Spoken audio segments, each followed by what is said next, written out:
second story tonight comes from UC Davis student Shayne Langford.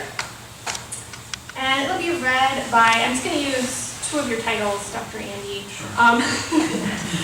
UCD professor and Davis Poet Laureate, but you'll see in his bio and the extended bio on our website. We don't always have room to put full bios on our programs, but Dr. Andy does lots of awesome things around town.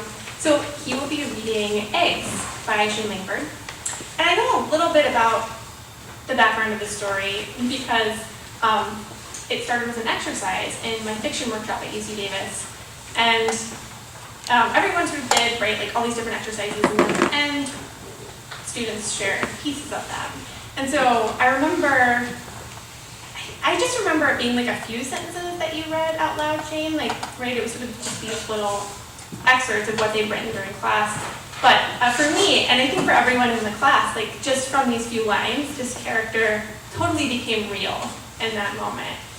And I think, Shayne, you have a knack for that, right? Like these characters that just immediately feel real. So, please welcome Shayne. We're very happy to present this story tonight, and you can tell us maybe a little bit more about the story or whatever you feel like.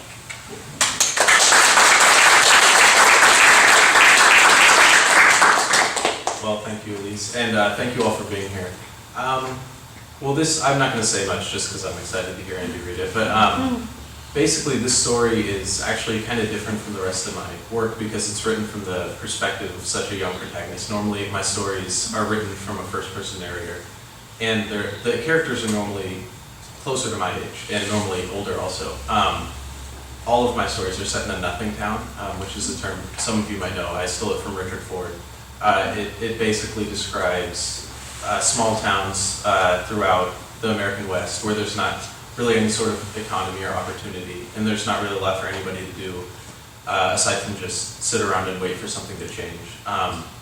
In my other stories, it was a lot easier for me to explore the dynamics of those towns. And so when I was writing this one, it was actually really rewarding because I had to really think about how the character would react to his external environment and the situation that he found himself in. So I had a lot of fun writing it and revising it for tonight, and I hope you guys enjoy it. Thank you.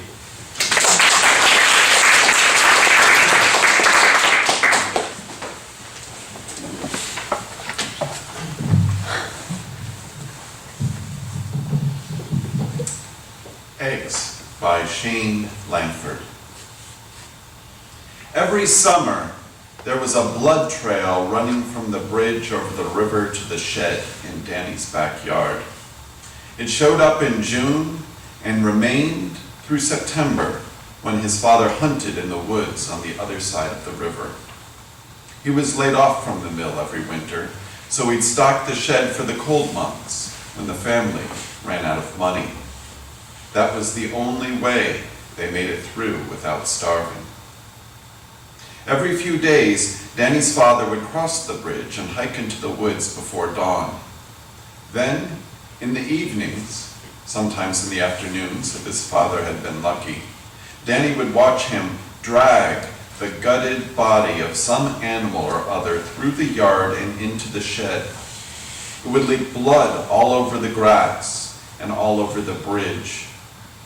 Danny had always wanted to hunt, to help drag the animal back, but his father said he was too young, and one of Danny's legs was shorter than the other one, which caused him to limp when he walked. So his father said he would make too much noise, scare the animals away. But Danny would at least be able to go out to the shed and watch his father cut whatever he'd killed into pieces with a machete and get it ready for curing, and then he'd help hang the meat from the rafters.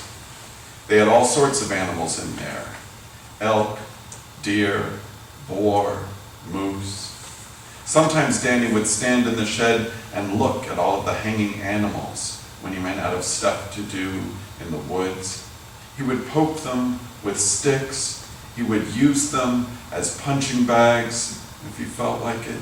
He'd even throw darts at them, the type of thing a country boy does when he's bored. Danny hated eating that meat all winter long. In the summer, after a hunt, His mother would cook a meal straight away, hot and fresh. All the meat tasted different when it hadn't been frozen for months on end. He could tell elk from moose, deer from boar. But in winter, it all started to taste the same.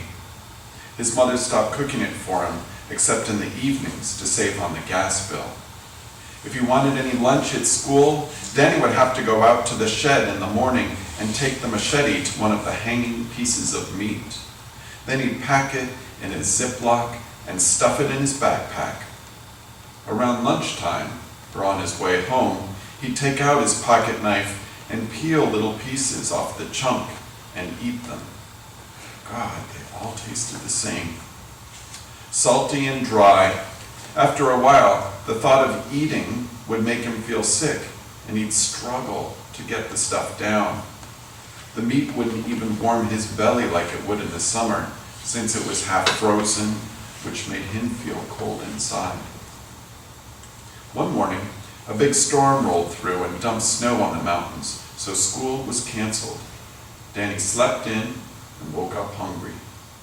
Obviously, he didn't want a cold meal for breakfast. He felt like having some eggs, maybe, and some bacon. He was fed up with all the meat in the shed. He walked out of his room and into the kitchen. His mother was reading at the table with a cup of cinnamon tea, something she saved for storm days in winter. And Danny thought that it was a weird thing for a person to drink. He tried it a few times when she wasn't looking, and it tasted terrible, like something was attacking the back of his throat. Danny sat down across from his mother and asked if she could make him some scrambled eggs.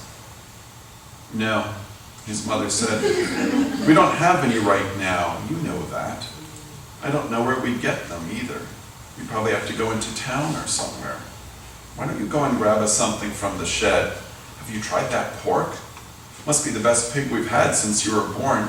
Get us some of that, hon." "What about Mr. Ames?" Danny said.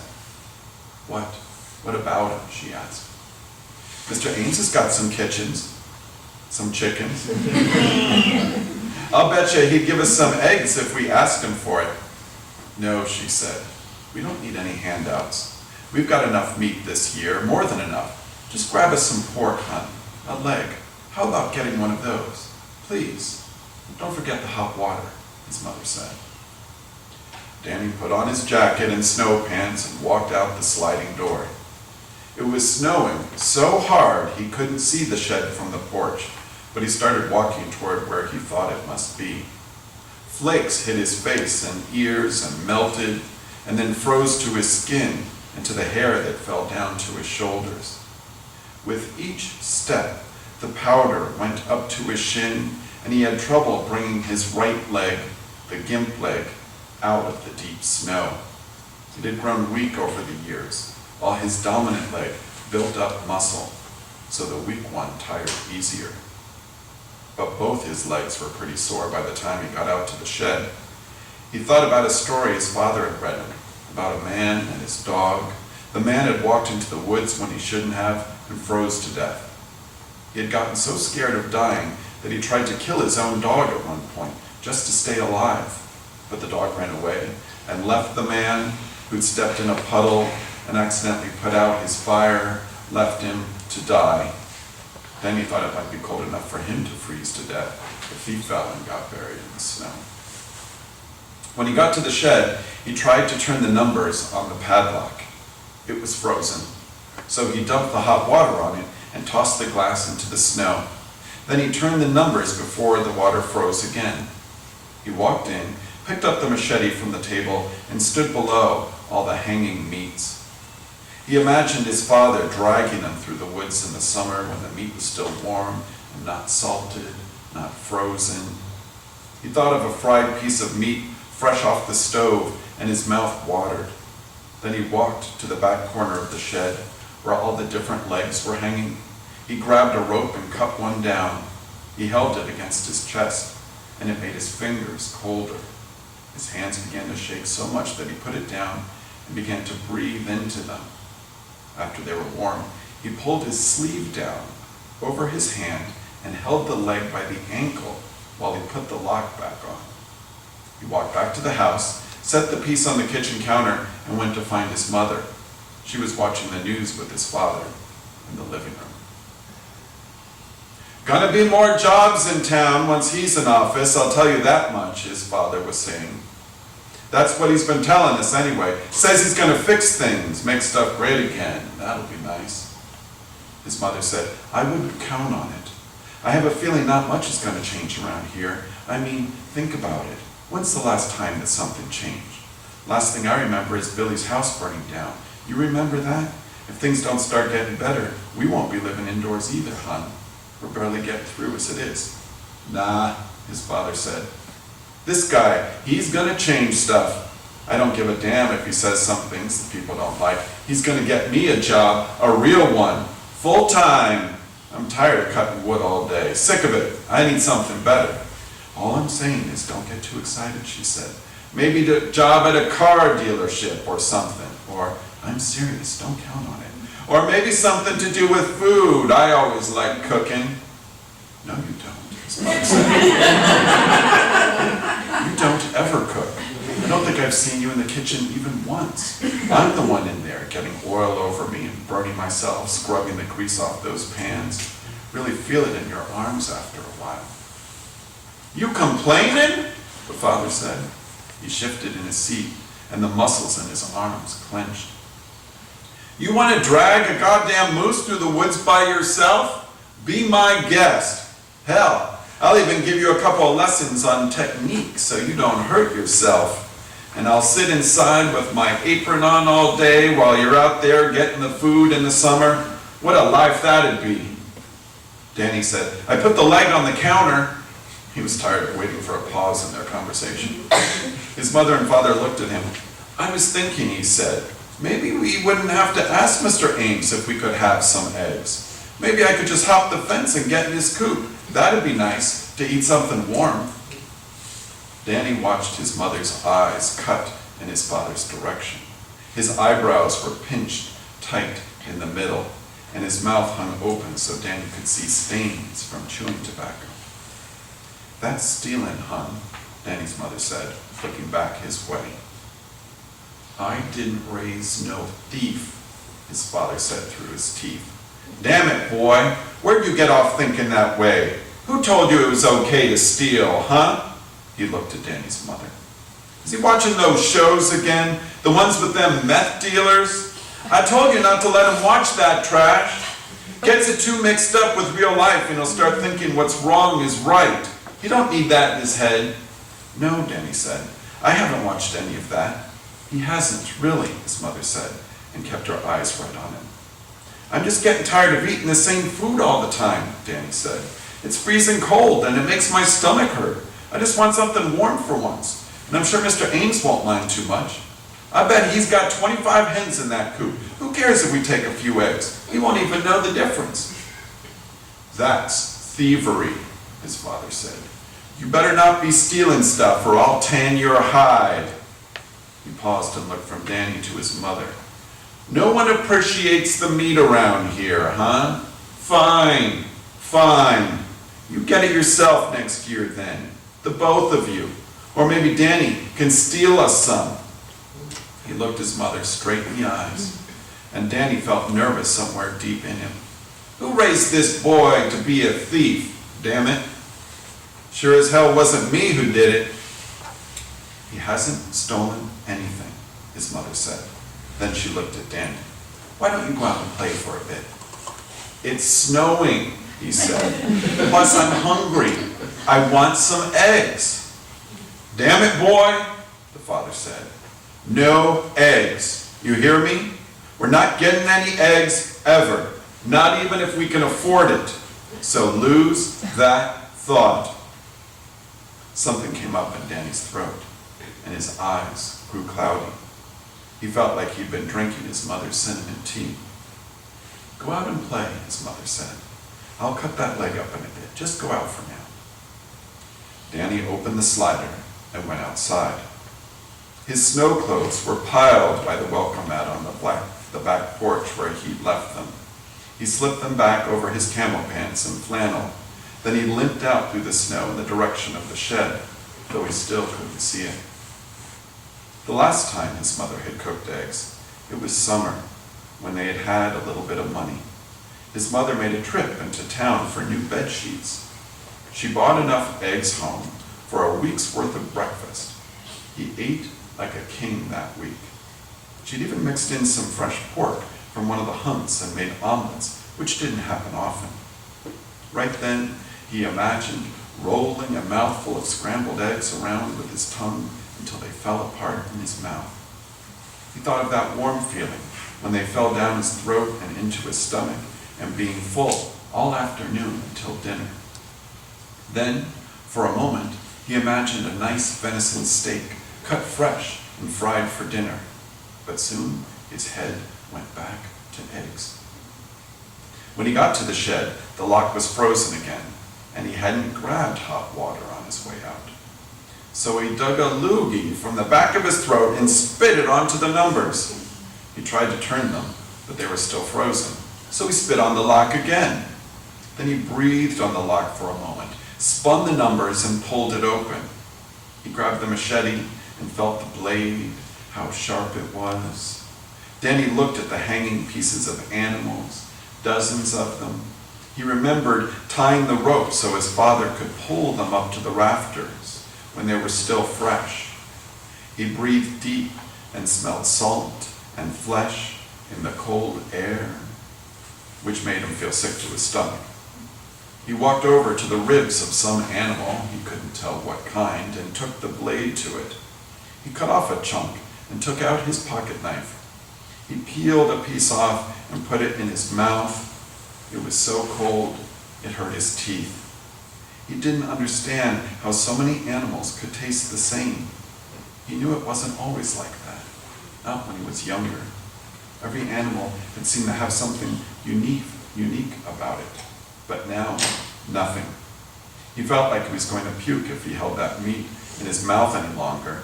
He spit it onto the floor and smeared it with the toe of his old danners, then threw the rest of the chunk against the wall.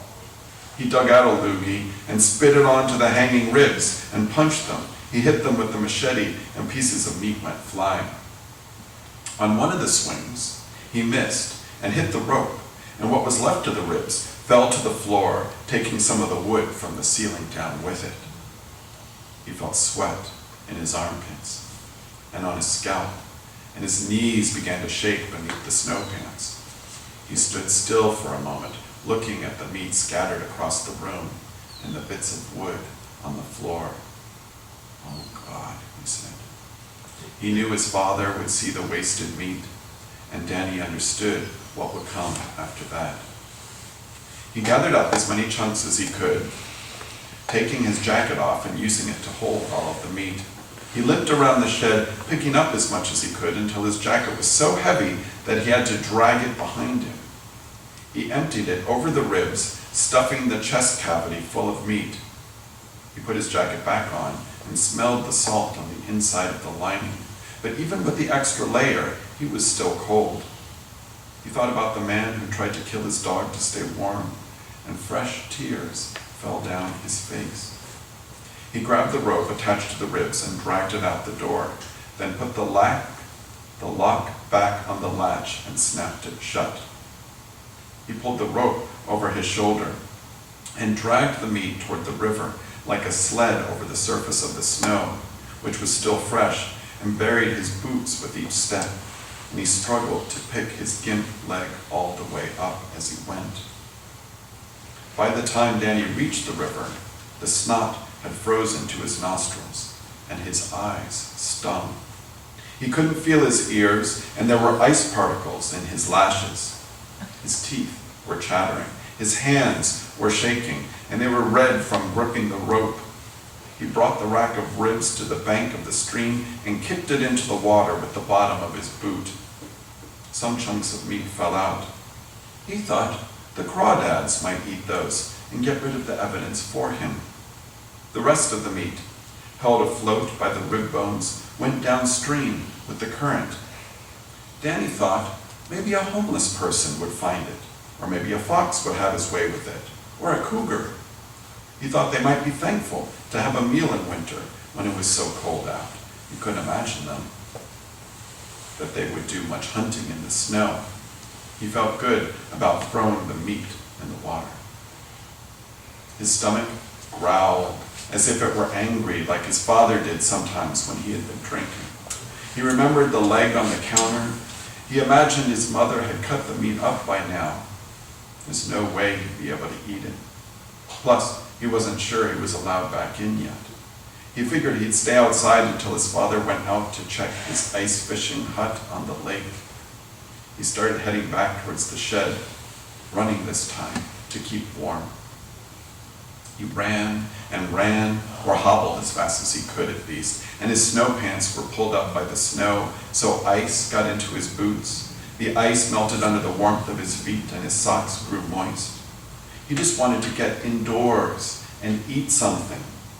He made it to his shed and ran around the back of it to the fence between his yard and Mr. Ames's. He grabbed the top of the fence and hoisted himself up, one knee at a time. He crouched at the top, holding on to the edge and looking down into the yard. The snow was deep below him, and he was afraid he might sink into it and get stuck if he landed on his feet. Then he'd be in big trouble. He might die, like that man. He jumped off the top of the fence and rolled in the air so as to land on his back and keep from sinking. He got up, and snow fell from his collar into his shirt and melted on his back. He kept hobbling along the fence line, careful to make quick footfalls so he didn't sink. He continued along the fence line until he could see chicken wire somewhere off in the snow. When he reached the coop, he took out his pocket knife and chipped ice from the gate handle, then jiggled it until it fell off. He walked up to the insulated part of the coop that was shaped like a small house. It had a ramp with an opening just big enough for the chickens to slip through and a window above that. Next to the ramp was Mr. Ames's door.